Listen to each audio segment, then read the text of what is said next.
Pelaksanaan pemilihan kepala daerah secara serentak tinggal hitungan hari lagi, yakni pada tanggal 9 Desember. Saat ini tahapan pemilihan kepala daerah masih memasuki masa kampanye para pasangan calon.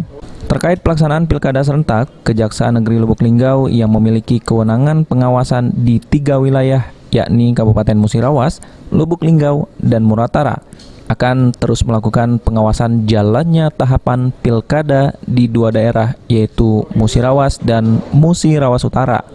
Kasih Intelijen Kejari Lubuk Linggau, Antomo, mengatakan pihaknya meminta penyelenggara pilkada baik KPU maupun Bawaslu agar bekerja sesuai aturan dan tidak memihak ke salah satu pasangan calon.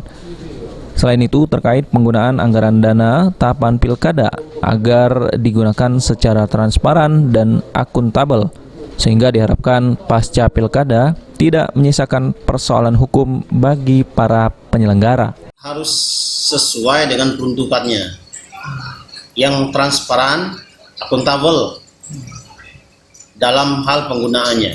Jangan sampai pilkadanya sukses, tapi menyisakan persoalan-persoalan hukum ke depan.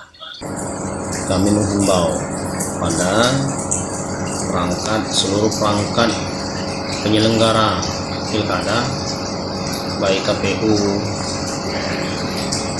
dan jajaran bawahnya, PPK, PPS, serta Bawaslu dan jajarannya ke bawah, Panwascam.